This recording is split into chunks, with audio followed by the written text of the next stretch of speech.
கிறிஸ்துக்குள் மிகவும் பிரியமானவர்களே, கர்த்தராகிய இயேசு கிறிஸ்து நாமத்தினாலே உங்களை வாழ்த்துகிறேன். மிகவும் முக்கியமான தகவல், இஸ்ரவேலில் ஏற்பட்டிருக்கிற மாற்றங்கள். இஸ்ரவேலில் பார்லிமெண்டில் ஏற்பட்ட மாற்றம்.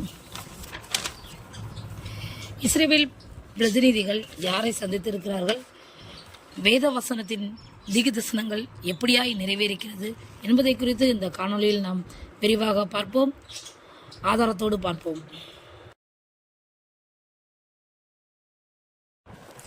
இஸ்ரேவேலில் பார்லிமெண்ட் நெசட் அதில் ரெசல்யூஷன் பாஸ் பண்ணியிருக்காங்க. யூதேயா சமரியா இஸ்ரேவேல் இந்த பகுதியை இஸ்ரேவேல் கண்ட்ரோல் எடுத்து தன்னுடைய வரைபடத்திற்குள் கொண்டு வந்திருக்கிறாங்க.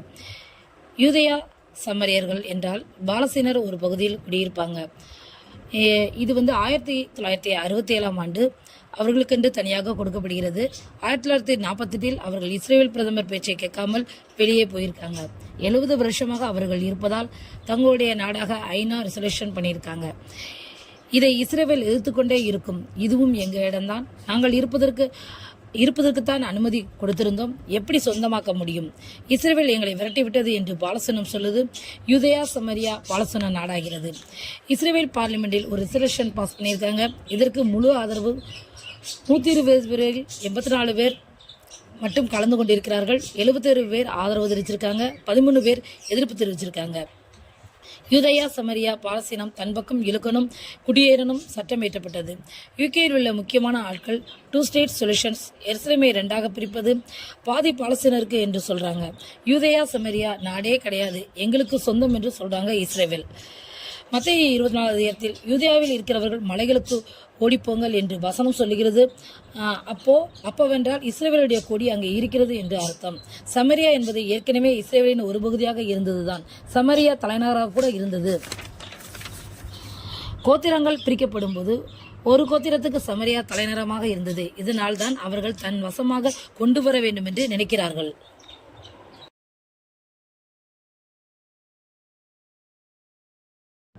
இரண்டாவதாக, இஸ்ரேல் பிரதிநிதிகள் உக்ரைன் அதிபர் செலன்ஸ்கி பார்த்திருக்காங்க. ரஷ்யாவுக்கு ஈரான் அணு ஆயுதங்கள் உதவி செய்கிறது. உக்ரைனுக்கு வெளிப்படையான உறவு இஸ்ரேல் ஏற்படுத்தியிருக்கிறது. மறைமுகமாக சொல்லப்பட்டது. இஸ்ரேல் எந்த எதிர்ப்பும் தெரிவிக்கவில்லை. ஏற்கனவே அமெரிக்கா உக்ரைனுக்கு உதவுகிறது. இப்பொழுது இஸ்ரேல் வெளிப்படையான உதவிகளில் ஈடுபடுகிறது. இதனால் ரஷ்யா இஸ்ரேல் யுத்தம் நேரடியாக உருவாவதற்கு காரணமாகிறது. எசேக்கியேல் 38-39 படி ரஷ்யா இஸ்ரேலுக்கு விரோதமாக வரும். ஈரான் மீண்டும் இஸ்ரேல் எங்களை தாக்கும் என்று அனௌன்ஸ்மெண்ட் பண்ணியிருக்காங்க. இஸ்ரேலின் சென்டர் பாயிண்டே இல்லாமல் போக பண்ணிவிடுவோம் என்று ஈரான் சொல்லியிருக்கு. மத்திய கிழக்கு நாடுகளில் யுத்த சூழ்நிலை தற்பொழுது காணப்படுகிறது.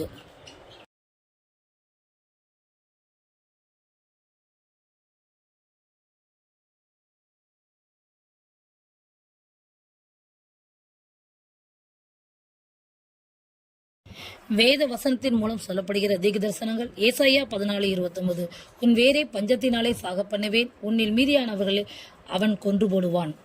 காசாவில் மிகப்பெரிய பஞ்சம். ஒரு அம்மா சொல்கிறது, என் 4 பிள்ளைகளுக்கு உணவு வேண்டும், உணவு கொடுக்கிற இடத்துக்கு நான் செத்தாலும் போகிறேன் என்றது. 2023 25 வரை 60,000க்கும் மேற்பட்டவர்கள் கொல்லப்பட்டு இருக்கிறார்கள். ஒரு பக்கம் இஸ்ரேல் தான் உணவை தடுத்துக் கொண்டிருக்கிறது என்று சொல்லுகிறார்கள். ஆனால் இஸ்ரேல், நாங்கள் விநியோகம் செய்கிறோம், எங்களை தாண்டிதான் உணவு செல்கிறது. அப்படி என்றால் அவங்க எப்படி சாப்பிட்றாங்க என்று இஸ்ரேல் சொல்லுது. பெலிஸ்தியாவில் உள்ள காசா பகுதியில் மிகவும் மோசமான நிலை தற்பொழுது அடைந்து வருகிறது.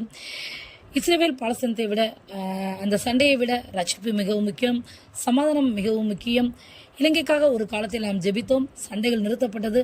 அதே போல இந்த பகுதியிலும் சமாதானம் உண்டாக, சண்டைகள் நிறுத்தப்பட தேவன் உதவி செய்வாராக.